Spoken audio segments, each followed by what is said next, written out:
Bon matin, mes amis. C'est moi, Paul Régimbal. Puis, je me suis installé tranquille pour un autre petit clip vidéo. Fait une journée, j'y pense à celui-là parce que c'est tellement une belle étape, la 7e étape. C'est tellement beau, tu sais. Ça nous parle d'humilité. C'est Bill Wilson qui disait que chacune de ces étapes vise un objectif fondamental. Il en vise d'autres, mais un objectif fondamental, c'est de me faire acquérir ne serait-ce qu'un tant soit peu d'humilité. Parce que l'humilité, c'est une couleur du cœur, hein? C'est une couleur de l'être. L'humilité, c'est pas belliqueux comme l'ego.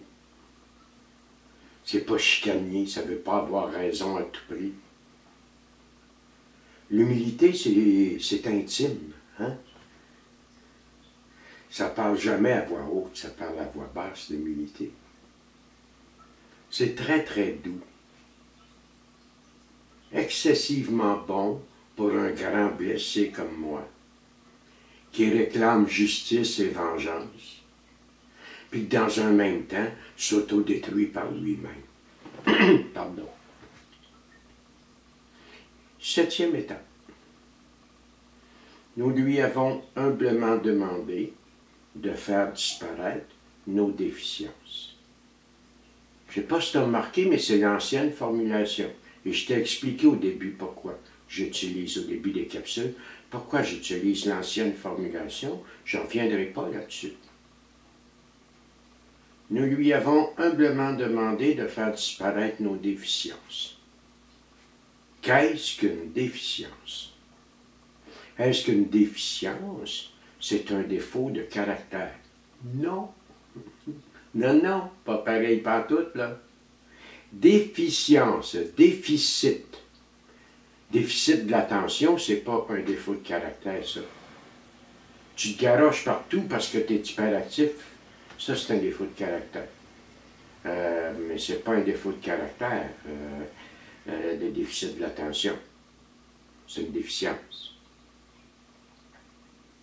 Je suis infirme, j'ai une jambe plus courte que l'autre. C'est pas vrai, merci mon Dieu. J'ai une jambe plus courte que l'autre. C'est pas un défaut, ça. Ça, c'est une déficience. C'est un déficit physique, duquel il va découler des défauts de démarche. Ce que je veux te faire voir, c'est déficience, défaut. Les défauts proviennent des déficiences. Bon. Moi, je suis quelqu'un qui souffre d'un immense, immense complexe de crainte.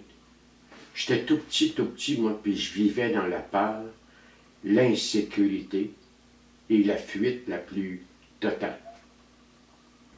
Ça, ce sont des déficiences. J'étais rempli de honte. La honte, ce n'est pas un défaut de caractère, c'est une déficience. Ça provient de profondes blessures la plupart du temps, mais c'était pas venu au monde de même, c'est ça que je veux dire. Mais ce n'est pas un défaut de caractère, la honte. J'étais un petit garçon qui va se sentir coupable de t'avoir donné le rhume si tu te mets à tousser. La culpabilité, c'est une déficience. C'est absolument pas un défaut de caractère. Mais de ces déficiences-là vont naître des défauts de caractère. Hein? Quelqu'un qui souffre, exemple, d'un complexe de culpabilité, ben ça peut aller jusqu'à la paranoïa, puis toujours sa défensive, puis tout le temps en train d'argumenter que c'est pas lui, c'est l'autre. Hein?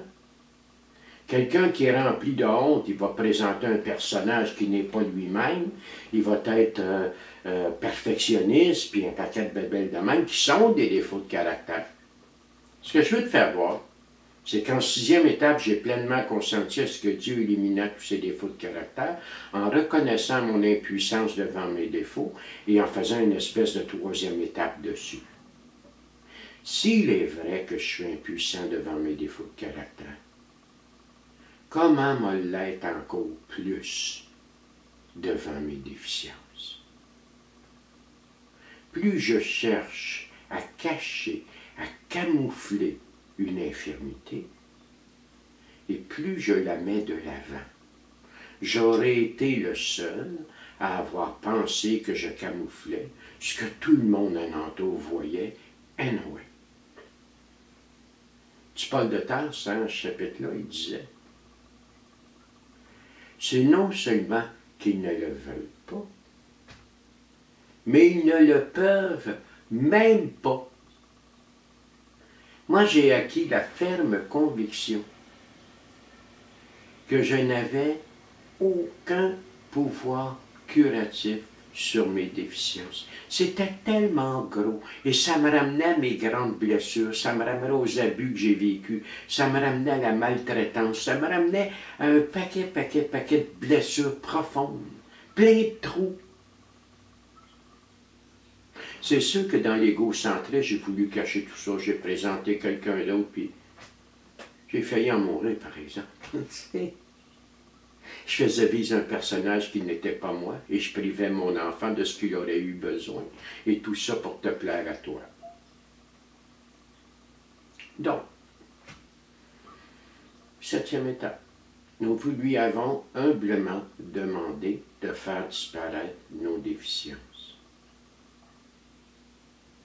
Si tu vas dans un dictionnaire quelconque, Larouche-Robert, va voir le mot prière. Puis on va te dire, demande, faite avec humilité. Donc la 7e étape, c'est une prière. Suite à un constat de pauvreté, suite à un constat d'inaptitude face à mes déficiences. S'il est vrai que j'ai demandé à Dieu de les éliminer, de les faire disparaître, ben, je vais arrêter de les cacher. La première chose que j'ai besoin, c'est de me vivre au grand jour. Paul, c'est un gars réservé, c'est un gars timide. C'est un gars qui n'a pas développé d'habilité pour les relations d'un à un, même si je reconnais avoir toujours été un grand communicateur. Moi, j'aurais pu faire un très bon politicien. J'ai plus le verbe facile aujourd'hui, mais quand j'étais jeune, j'avais un verbe facile. J'étais incisif. J'aurais pu faire un très bon politicien, mais je serais mort, tu comprends? J'aurais peut-être mon monument collé. La vérité, c'est que je suis quelqu'un de timide. Je vais le montrer. Je n'exagérerai pas juste le montrer, le dire. Je suis quelqu'un de réservé, moi, me comporter comme quelqu'un de réservé. Je suis quelqu'un qui était rempli de honte, je l'ai dit. J'ai arrêté de me cacher. Et j'ai réalisé que la honte, la culpabilité, puis un tas de bébelles de même, c'est comme des champignons. Ça pousse à l'ombre dans le fond d'un garde-robe, dans le noir, et l'humidité. Quand tu mets la lumière et le soleil là-dessus, ça sèche. J'entends ici la lumière spirituelle, hein? La vérité, la justesse, pas la justice, les choses telles qu'elles sont. Nous lui avons humblement demandé. Humblement va m'amener à voir les choses effectivement telles qu'elles sont, pas telles que je te les projetais. Donc, 6e et 7e étape, comme je te disais, ce sont 2 étapes de pacification. 2 étapes où, suite à ma 4 et ma 5, où j'ai réalisé que j'étais mon principal ennemi, bien, je vais aller assainir la relation avec moi-même.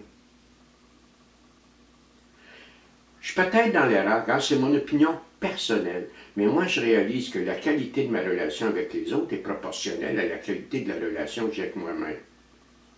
La qualité du respect que j'accorde aux autres et qu'ils m'accordent, c'est proportionnel à la qualité du respect que je m'accorde à moi-même. J'ai arrêté de jouer la victime, puis de faire à croire que j'étais la pauvre victime mal comprise de l'humanité. J'ai été complice, pas dans mon enfance, mais par après, j'ai été complice de tout ça. Et j'ai eu une façon de me vivre où je me reniais moi-même. 6e et 7e étape, m'arrêter de me renier, puis je vais essayer de me vivre tel que je suis, en remettant entre les mains de Dieu, puis en faisant ce que moi j'ai à faire. Ce que moi j'ai à faire, on l'a vu un peu dans la dernière capsule, puis il y a bien des choses qui s'en viennent là.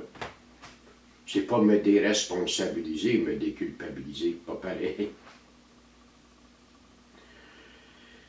Nous avons pleinement consenti à ce que Dieu élimina tous ces défauts de caractère, 6e étape. Nous lui avons humblement demandé de faire disparaître nos déficiences, 7e étape. Ce sont 2 étapes d'une grande rigueur, pas facile d'accès, mais pas du tout. Puis m'aller plus loin, quand elles vont commencer à faire effet, il va s'installer un calme, une sérénité en toi, à laquelle tu n'es pas habitué, et tu vas te demander si tu n'es pas en dépression parce que ce ne sera pas confortable. C'est capoté de même. Moi, je suis un dépendant, je suis un alcoolique, je suis un multidépendant, puis moi, je marche les émotions vives. Puis le mode de vie, là, il va commencer à faire en sorte que je me sens serein et calme. Puis les premiers temps, moi, je marchais juste à ça, la peur. Fait que les premiers temps, là, je me demande ce qui m'arrive, c'est comme si j'ai plus de motivation. Il y a un sevrage de ma façon malsaine de me vivre qui va se produire quand ces 6-7 vont commencer à entrer. Nous serons surpris des résultats bien d'avant d'avoir parcouru la moitié du chemin. Ben, c'est ça qui va t'arriver, là. Regarde, pour aujourd'hui, je vais laisser ça là. On va finir encore une fois avec une petite vidéo, là, un petit clip sur 6 et 7, particulièrement 7e étape. Puis après ça, on va continuer à aller de l'avant. Fait qu'écoute, je te souhaite une très très belle journée. On est au début avril, puis on devrait avoir une belle fin de semaine. Fait qu'amuse-toi bien, c'est la fin de semaine avant Pâques. Fait que je te souhaite une bonne journée, mon ami.